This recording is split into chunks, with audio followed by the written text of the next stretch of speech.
Hello everyone, welcome to my YouTube channel Profoundly Physicist.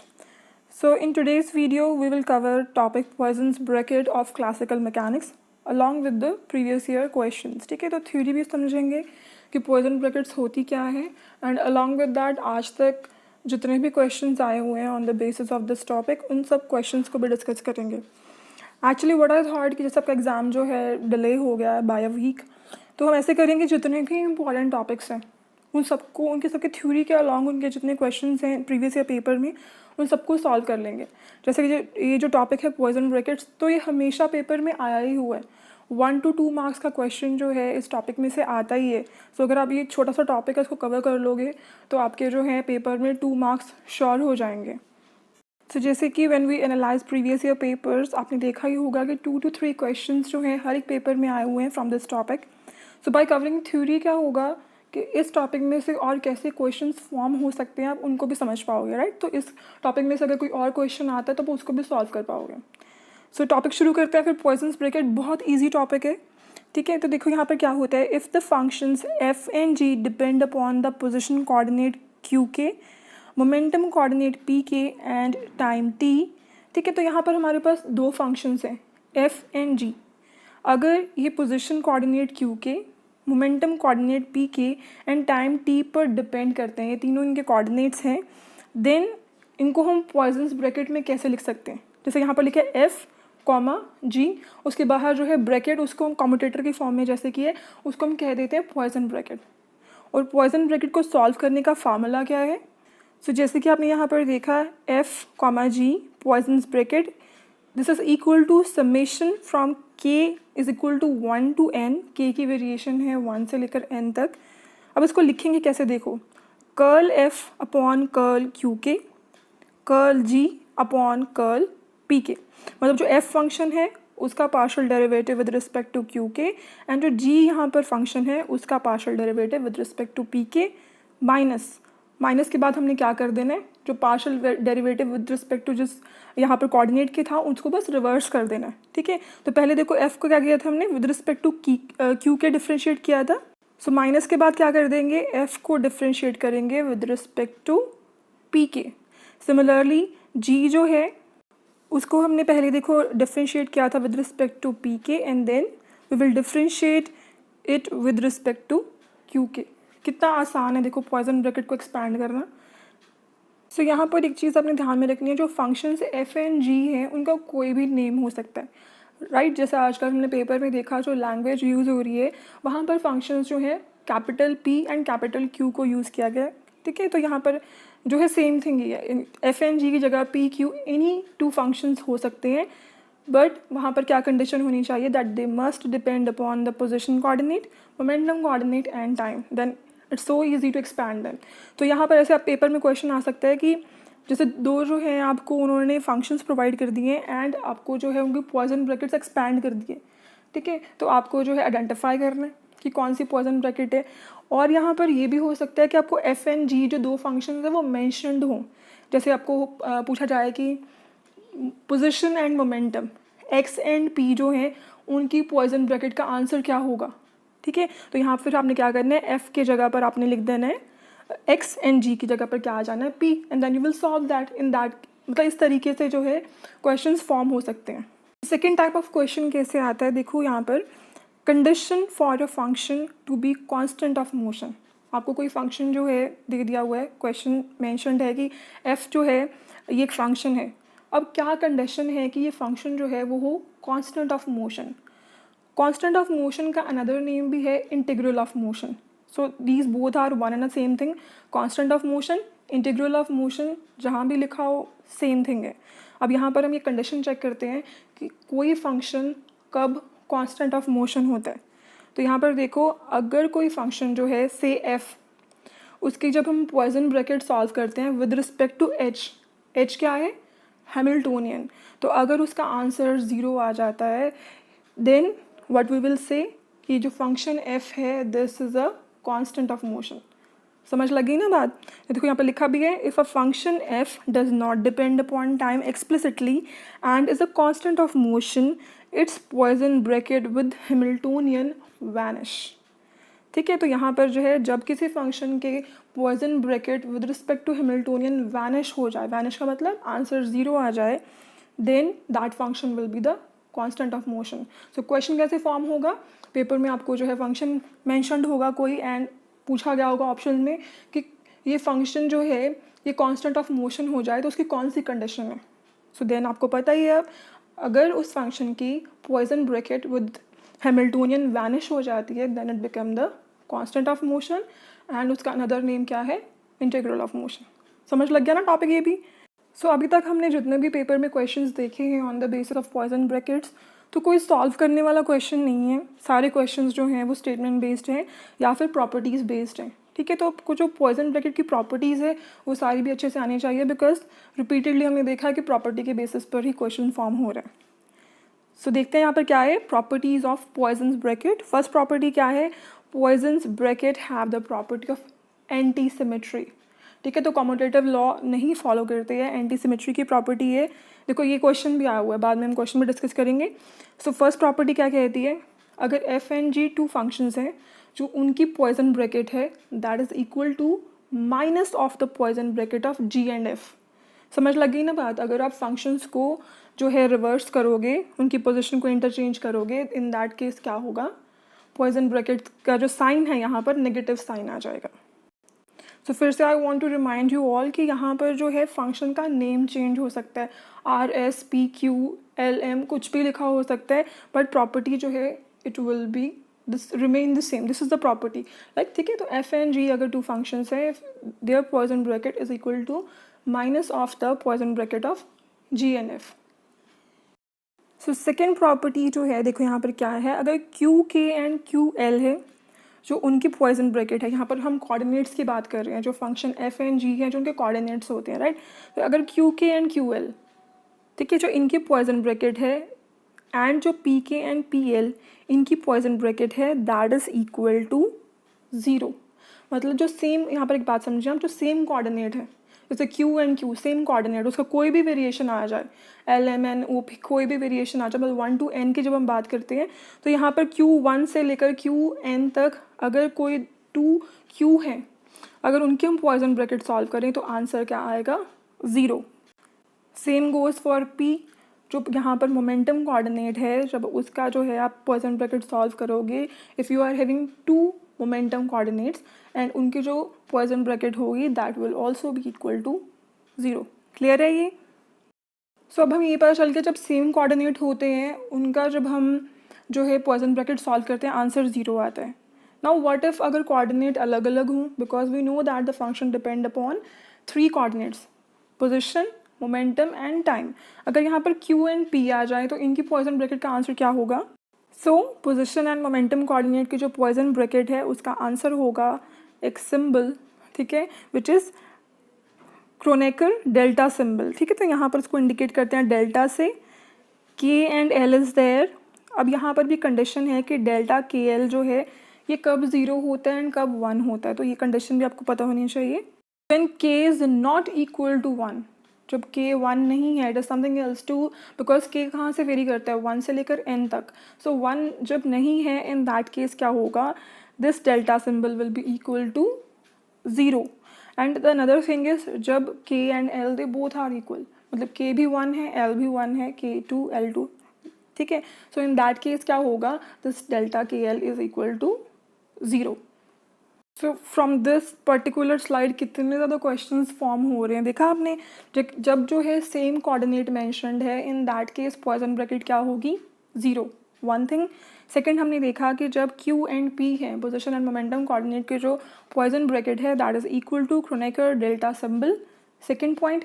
अब इसके बाद इस क्वेश्चन को वो और भी बढ़ा सकते हैं कि यहाँ से Q K and P L में वो वैल्यू भी दे दें कि if they specified k is not equal to 1 या फिर k इज़ इक्वल टू 0, तब आपको डेल्टा की जो वैल्यू आएगी वो भी फिल करनी पड़ेगी। समझ लगे ना। तो सेकंड पॉइंट के ए एंड बी पार्ट भी हो जाएंगे।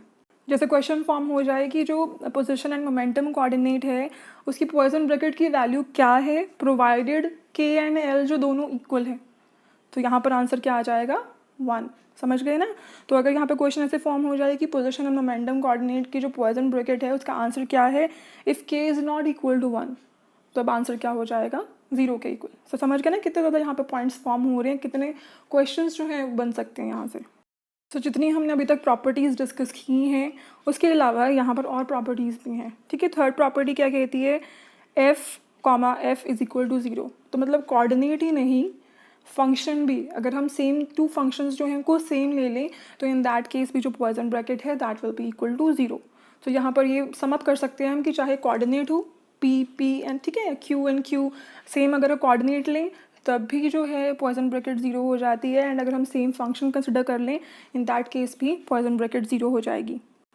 उसके बाद देखो फोर्थ जो है पॉइसन ब्रैकेट की प्रॉपर्टी क्या है, अगर एक तो फंक्शन है f, जो सेकेंड है दैट इज c, कोई कांस्टेंट है, सो इन दैट केस भी जो पॉइसन ब्रैकेट है that will be equal to 0। So next है फिफ्थ प्रॉपर्टी। फिफ्थ में यहाँ पर फर्स्ट जो फंक्शन है उसको किसी कांस्टेंट से मल्टीप्लाई कर दिया, मीन cf, सेकेंड फंक्शन जो है वो g ही है। तो इन दिस केस क्या होगा, answer will be the constant will be taken out और जो पॉइसन ब्रैकेट सिर्फ f एंड g की रह जाएगी। तो यहाँ पर क्वेश्चंस कैसे फॉर्म होंगे, वही है कि आपको जो है क्वेश्चन में वन थिंग जैसे f and f2 functions are there, उनकी पॉइसन ब्रैकेट का आंसर क्या होगा, ठीक है, इस तरीके से जो है। या फिर जैसे अगर 3 यहाँ पर फंक्शंस आ रहे हैं तो ऑप्शन में जो है आपको आइडेंटिफाई करना होगा राइट हैंड साइड, जैसे लेफ्ट हैंड साइड जो है वो मैंशनड होगा एंड राइट हैंड साइड जो है आपको आइडेंटिफाई करना होगा कि कौन सी ऑप्शन करेक्ट होगी। नेक्स्ट सिक्स्थ जो है वहाँ पर देखो प्रॉपर्टी क्या है, सिक्स्थ में है अगर फर्स्ट फंक्शन जो है that is the sum of two functions of f1 plus f2 and g। तो इसको कैसे स्प्लिट करेंगे हम, it will be written like, इसको सॉल्व कैसे किया जाएगा, f1 g की Poisson bracket plus f2 and g की पॉइसन ब्रैकेट, ठीक है, इस तरीके से इसको सॉल्व करेंगे। Seventh is also very important thing that जो जैकोबी आइडेंटिटी है that can be apply to Poisson bracket. अगर हमारे पास 3 फंक्शन है तो उनको हम कैसे सॉल्व करेंगे और उसका आंसर जो है देखो क्या आता है। अगर मेरे पास 3 फंक्शन है f g k तो उसको कैसे लिख सकते हैं हम, f कॉमा g k की पॉइसन ब्रैकेट एंड ओवरऑल देखो उसके बाद सेकेंड में देखो हमने क्या किया, g को जो है सेपरेट कर लिया, g comma k and f Poisson bracket and then complete जो है पॉइसन ब्रैकेट। अब थर्ड में देखो क्या है, प्लस अब जो k है उसको अलग कर लिया, k कॉमा f g उनकी Poisson bracket and then complete एक पॉइसन ब्रैकेट जो है। सो इस तरीके से अगर आपके पास 3 फंक्शंस हैं जिनमें से कोई भी कांस्टेंट नहीं है, सो इन दैट केस उनके जो पॉइसन ब्रैकेट आप इस तरीके से लिख सकते हो एंड यहाँ पर जो आंसर है that is equal to 0। This is termed as Jacobi's identity. So ये थी सारी प्रॉपर्टीज़ पॉइसन ब्रैकेट की। Each and every property is important but question can be formed on this basis, किसी भी प्रॉपर्टी को पिक करके question form हो सकता है। सो नेक्स्ट है हमारे पास एक बहुत इंपॉर्टेंट रिजल्ट जिसको हम कह देते हैं पॉइजन्स थ्योरम। अब यहाँ पर देखो कहते हैं अगर हमारे पास कोई 2 कांस्टेंट ऑफ मोशन है f1 एंड f2, तो जो उनकी पॉइसन ब्रैकेट है, 2 कांस्टेंट्स हैं f1 एंड f2, जो उनकी पॉइसन ब्रैकेट है जब उसको सॉल्व करोगे तो आंसर भी एक कांस्टेंट ऑफ मोशन ही आएगा। समझ लगी ना बात, देखो if f1 and f2 are 2 constant of motion, जैसे कि मैंने को बिगिनिंग में बताया कांस्टेंट ऑफ मोशन का अनदर नेम क्या है, integrals of motion. So then क्या होगा, ये जो दोनों कांस्टेंट्स हैं f1 एंड f2, जो इनकी पॉइसन ब्रैकेट है that is also a constant of motion. So मैंने आपको बिगिनिंग में ही बताया था कि जो कोई फंक्शन है when it become a constant of motion, जब उस फंक्शन एंड हैमिल्टोनियन के साथ जो पॉइसन ब्रैकेट है इट वैनिश, ठीक है। तो यहाँ पर जब आंसर 0 आ जाता है then that function is constant of motion. तो यहाँ पर क्या बोला कि f1 constant of motion, it means f1 and Hamiltonian की जो पॉइसन ब्रैकेट होगी वो 0 होगी, राइट। लेकिन उन्होंने क्या बोला है कि जो f2 है वो भी कांस्टेंट ऑफ मोशन है, तो इट मीन्स f2 एंड जो हैमिल्टोनियन है उनकी पॉइसन ब्रैकेट भी क्या होगी, 0 के इक्वल। सो यहाँ पर हम इसको इस तरीके से लिख सकते हैं कि जैसे हमने बिगिनिंग में बोला कि जो f1 एंड f2 जब दोनों ये कांस्टेंट ऑफ मोशन है तो f1 एंड f2 की जो पॉइसन ब्रैकेट है that is also constant of motion. तो इसको हम ऐसे लिख सकते हैं कि f1 एंड f2 की पॉइसन ब्रैकेट विद हैमिल्टोनियन जो कंप्लीट यहाँ पर पॉइसन ब्रैकेट होगी that will be equal to 0। समझ लग गया ना ये। तो यहाँ पर देखो क्वेश्चन कैसे फॉर्म होगा कि आपको स्टेटमेंट बेस्ड दिया जाएगा कि f1 एंड f2 जो हैं 2 कांस्टेंट ऑफ मोशन है, तो जो यहाँ पर इनका रिजल्ट होगा वो क्या होगा, ठीक है, तो वो आपको बताना होगा। या फिर जो है कंडीशन बेस्ड भी आ सकता है कि f1 एंड f2 जो है they are the constant of motion and which condition is correct. तो आपको आइडेंटिफाई करनी होगी ये वाली, दैट F1 F2 की जो पॉइजन ब्रैकेट है विद हैमिल्टोनियन जो पॉइजन ब्रैकेट है that is equal to 0। So I hope अब आपके जो है टॉपिक पर अच्छे से ग्रिप बन गई होगी। तो अब जो है हम प्रीवियस ईयर पेपर के जितने क्वेश्चन हैं उनको सबको सॉल्व करते हैं एंड मुझे लगता है सारे जो है अब आपको आते होंगे अच्छे से। So this question has been repeated multiple times, 3-4 बार ये क्वेश्चन आ चुका है और मुझे लगता है आपको इसका आंसर अच्छे से आता होगा। सो क्वेश्चन देखो क्या है, which of the following is the valid relation in terms of Poisson's bracket. तो यहाँ पर देखो क्या है, प्रॉपर्टी बेस्ड क्वेश्चन, आपको आइडेंटिफाई करना है इसमें से कौन सी जो है पॉइजन ब्रैकेट की प्रॉपर्टी है। और सेकंड थिंग देखो, हमने फंक्शन का नेम क्या यूज़ किया था, FNG, और इन्होंने फंक्शन का नेम क्या यूज़ किया है, फाई एंड साई। समझ लग गया ना, वही मैं बात कह रही हूँ कि फंक्शन का नेम चेंज हो सकता है लेकिन जो प्रॉपर्टी है वही होगी, तो कंफ्यूज मत हो जाना उसमें। अब यहाँ पर देखो ABCD में से कौन सी जो है पॉइजन ब्रैकेट की प्रॉपर्टी है, तो यहाँ पर कौन सी है, फर्स्ट वन ही तो फर्स्ट प्रॉपर्टी है कि जो पॉइजन ब्रैकेट है they follow the anti symmetry rule और कम्यूटेटिव नहीं होते, दैट्स फाई साई के जो पॉइजन ब्रैकेट है that is equal to minus of psi phi. देखा कितना इजी क्वेश्चन है, जैसे आपको प्रॉपर्टी पता है तो बस आपको आंसर भी आता है इसका। और इसी तरीके से जितनी हमने बाकी प्रॉपर्टीज़ पढ़ी हैं उनके बेसिस पर भी क्वेश्चन फॉर्म हो सकता है।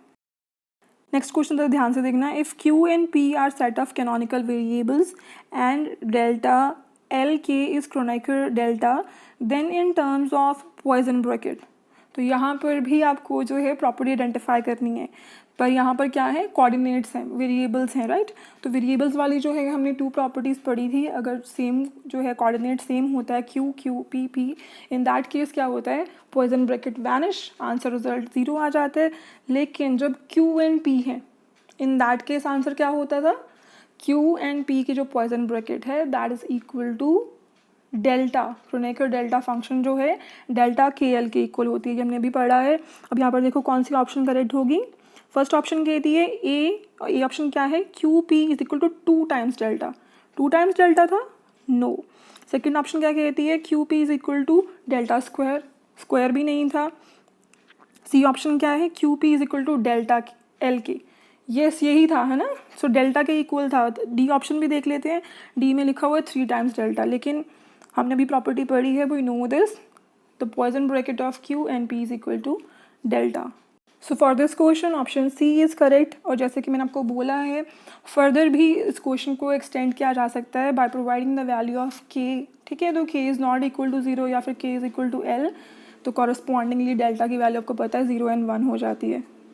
नेक्स्ट क्वेश्चन देखो, the Poisson brackets of 2 integral of motion is, तो इसका आंसर क्या होगा, देखो यहाँ पर कहते 2 इंटीग्रल ऑफ मोशन है, मतलब 2 कांस्टेंट ऑफ मोशन है, उनकी पॉइजन ब्रैकेट का आंसर क्या होगा। ये जो हमने अभी पॉइजन थ्योरम पढ़ी है वही क्वेश्चन है उसके बेसिस पर। सो जब 2 इंटीग्रल ऑफ मोशन है, फर्स्ट ऑप्शन क्या कहती है, 0, second says unity, third says infinite, fourth says integral of motion. तो this is something we know कि जो Poisson bracket of 2 integral of motion है, और मैंने आपको बोला भी है इंटीग्रल ऑफ मोशन की जगह अगर लिखा हो constant of motion that is one and the same thing. So poison bracket of 2 integral of motion is also integral of motion, ठीक है। तो यहाँ पर डी ऑप्शन जो है that is the correct option. जो नेक्स्ट क्वेश्चन है that is basically for canonical transformation, ठीक है, तो जिसको हम नेक्स्ट वीडियो में स्टडी करेंगे। बट यहाँ पर बिकॉज पॉइजन ब्रैकेट का इंक्लूडेड था तो that's why I have picked the question. So question देखो क्या है, following is the valid poison bracket condition for canonical transformation. तो इसको हम नेक्स्ट वीडियो में पढ़ेंगे कैसे जो पॉइजन ब्रैकेट हैं they are invariant under canonical transformation. तो यहाँ पर जो करेक्ट ऑप्शन है that is if 2 functions are there Q and P for canonical transformation, जो पॉइजन ब्रैकेट है वो कितनी हो जाएगी, 1 के इक्वल। सो कैनोनिकल ट्रांसफॉर्मेशंस को डिटेल में पढ़ेंगे नेक्स्ट वीडियो में, और साथ में जो इसके इंपॉर्टेंट क्वेश्चंस जितने भी पेपर में भी आए हुए हैं सबको डिस्कस करेंगे। सो सम स्टूडेंट वाज सेइंग कि मैम प्रीवियस ईयर पेपर के क्वेश्चंस करवा दो। द रीज़न इज़ कि बिकॉज टेलीग्राम पर ऑलरेडी 7 to 8 पेपर्स जितने भी वो सारे शेयर्ड हैं अलॉन्ग विद द आंसर की, वो सारे क्वेश्चन आपको पता है, उनके आंसर्स भी आपको पता है, राइट। आंसर की भी है वहाँ पर अवेलेबल, तो that's why I have decided not to waste time on that rather than जितने जो टॉपिक्स हैं जो जिनमें से रिपीटेडली क्वेश्चंस आ रहे हैं उन टॉपिक को पिक किया जाए एंड उनमें से और कौन से क्वेश्चंस फॉर्म हो सकते हैं उन सबको डिस्कस किया जाए, ठीक है। कुछ एक्स्ट्रा भी करते हैं, वो तो सब अवेलेबल है ही है, वो क्वेश्चंस आपको पता है, आंसर भी आपको पता है, राइट। तो यहाँ पर कुछ अलग करते हैं और जो है टॉपिक को डीपली स्टडी करते हैं, सो दैट उस टॉपिक में से कोई और क्वेश्चन आ जाए तो वो उसको भी सॉल्व कर पाओ। So that's all in today's video. And अगर आपको जो है ये मेथड, ये जो मैंने इनिशिएटिव लिया है, आपको अच्छा लगा है तो ज़रूर कमेंट करके बताइए। And if you like the video तो लाइक कीजिए, वीडियो को शेयर कीजिए अपने फ्रेंड्स के साथ। एंड अगर आप फर्स्ट टाइम देख रहे हो वीडियो को, देन चैनल को ज़रूर सब्सक्राइब कर लीजिए।